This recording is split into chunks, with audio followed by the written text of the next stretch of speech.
তাকে বলা হয় আল্লাহর পক্ষ থেকে নির্ধারিত এক নেতা। তাকে একদিকে মানুষ পূজার মতো শ্রদ্ধা করে, অন্যদিকে আবার অনেকেই মনে করে তিনি এক অদৃশ্য স্বৈরাচার।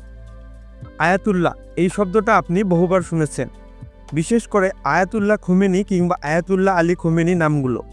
আপনি কি জানেন আসলে আয়াতুল্লাহ কারা, তাদের ক্ষমতা কতটা, আর কেন এই নামটা এত ভয়ের এবং প্রভাবের?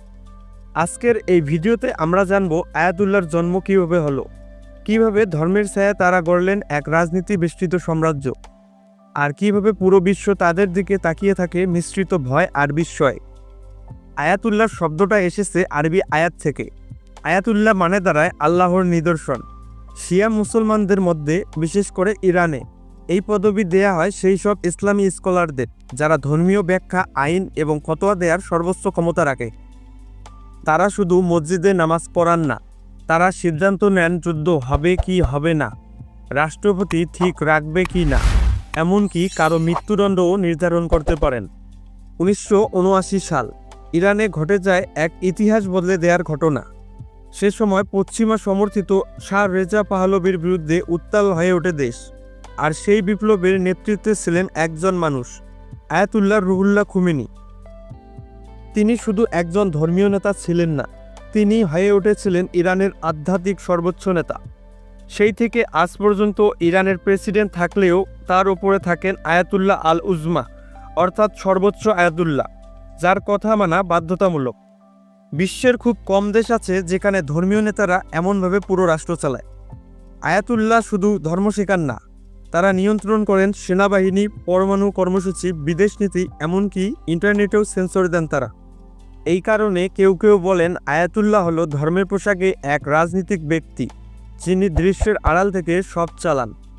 বর্তমানে ইরানের সর্বোচ্চ নেতা হলেন আয়াতুল্লাহ আলী খুমেনি। 1989 সাল থেকে আজ পর্যন্ত তিনি সেই পদে আছেন। বিশ্ব মিডিয়ায় খুব কম কথা বলে, কিন্তু তার ইশারা মাত্রই বদলে যেতে পারে মধ্যপ্রাচ্যের রাজনীতি।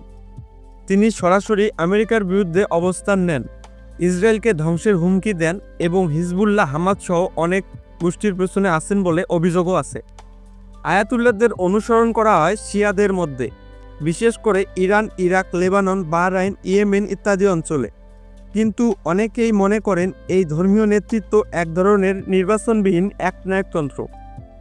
তাদের কারণে ইরানে কথা বলার স্বাধীনতা নেই, নারীরা চুল খুললে গ্রেপ্তার হয়, আর ধর্মের নামে বিরোধীদের দমন করা হয়।